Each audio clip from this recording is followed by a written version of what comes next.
Good morning. তো সবাই দেখছি ডিম ভাজছে ছাদের উপর রৌদ্রের তাপে। তো আমাদের এখানেও গয়েশপুরে 41 ডিগ্রি তাপমাত্রা। তো এখন আজকে আমিও দেখি ছাদে একটু ডিম ভাজা ট্রাই করবো। তার কিছুক্ষণ আগে আমি চাটুটা রৌদ্রে দিয়ে এসেছি। চলো দেখি চাটুটা কতটা গরম হয়েছে। তারপরে এই দেখো আজকে আমি দেশি ডিম নিয়ে এসেছি। সবাই তো পোলট্রির ডিমের করে, আর আজকে আমি আমাদের বাড়ির মুরগির ডিম দিয়ে ডিমের অমলেট করবো। তো চলো ছাদে আসো, চলো।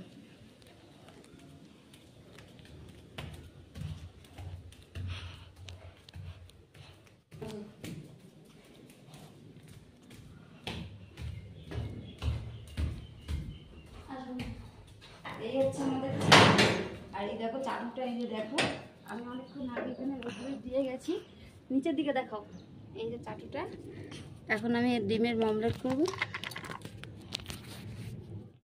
ছাদে প্রচণ্ড তাপমাত্রা। এই আমি তেল নিচ্ছি এখন। চাটুটা কিন্তু অলরেডি গরম হয়ে গেছে। উফ, পা জ্বালা করছে।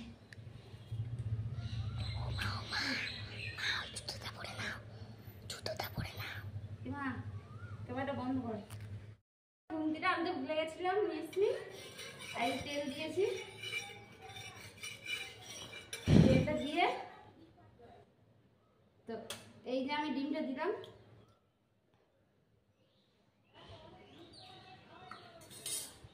তো ডিমটা দেওয়ার পরে এই দেখুন লবণ দিয়েছি, লবণটাই দিয়ে যাচ্ছি। আর কিছু করবো না, এটা দিয়ে যায়। আধ ঘন্টা পরে এসে দেখবো এটা হয়েছে কি না। ঠিক আছে, প্রচন্ড তাপ, এখানে তো দাঁড়ানোই যাচ্ছে না, এত গরম। তো হয়ে যাক, তারপরে এসে তোমাদের দেখাবো। চলো নিচে যাবো। দেখো ডিমটা আমি এই যে দিলাম। আধ ঘন্টা পরে এসে আমি দেখবো যে ডিমটা কি হয়। ঠিক আছে, আর তোমরা কুসুমটা দেখে বুঝতে পারছো এটা একদম দেশি ডিমের। তো চলো আধ ঘন্টা পরে এসে আমি দেখবো ডিমটা ভাজা হয়েছে কি না। অলরেডি দেখো একটু কেমন সাদা সাদা বানা জানি হয়েছে।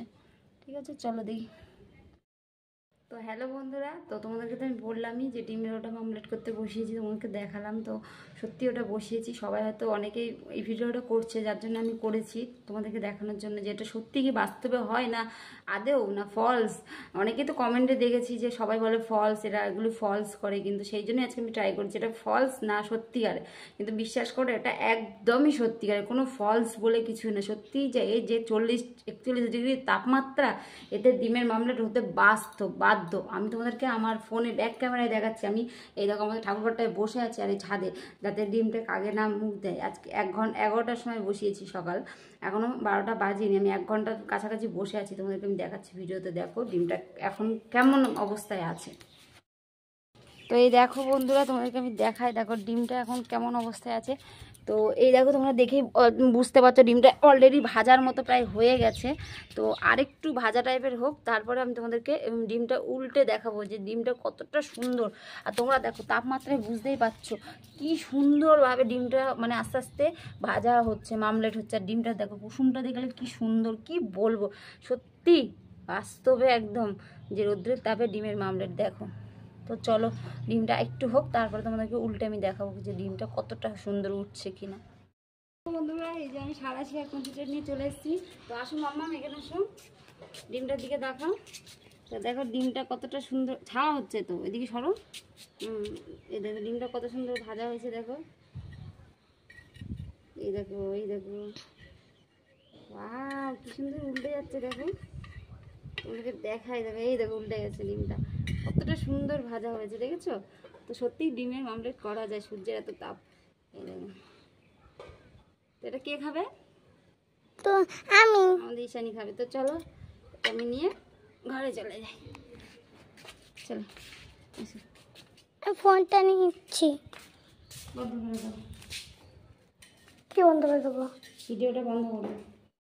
তোমাদেরকে তো বললাম 1 ঘন্টা পরে যে ডিমটা তুলে তোমাদেরকে দেখিয়েছি। এই যে ডিমটা নিয়ে এখন চলে যাচ্ছি ঘরে। এটা কি ডিমের ভাজা তো সেরকম বললে চলে না, জানি না সবাই কীভাবে দেখায়। তো ডিমের পোস্ট টাইপের হয়ে গেছে একদম, যারা বলে। ঠিক আছে, তো বেশ হালকা ভাজা হালকা সিদ্ধ, দেখো ভালো করে দেখো তোমরা। তো সেরকম টাইপের রয়েছে। এটা আমার মামান তো খেতে পারবে। তো চল, ভিডিওটা কেমন লাগবে অবশ্যই কমেন্ট করে জানিও। ভালো লাগলে লাইক করো, কমেন্ট করো, চ্যানেলটা একটু সাবস্ক্রাইব করে দিও। তো আবার আসবে নতুন নতুন ভিডিও নিয়ে। ততক্ষণ আমার পাশে থেকে তোমরা আর আমাকে একটু সাপোর্ট করো। টাটা। সবার মতো চেষ্টা একটু। আর কিছুই না, চেষ্টা করা হয়েছে।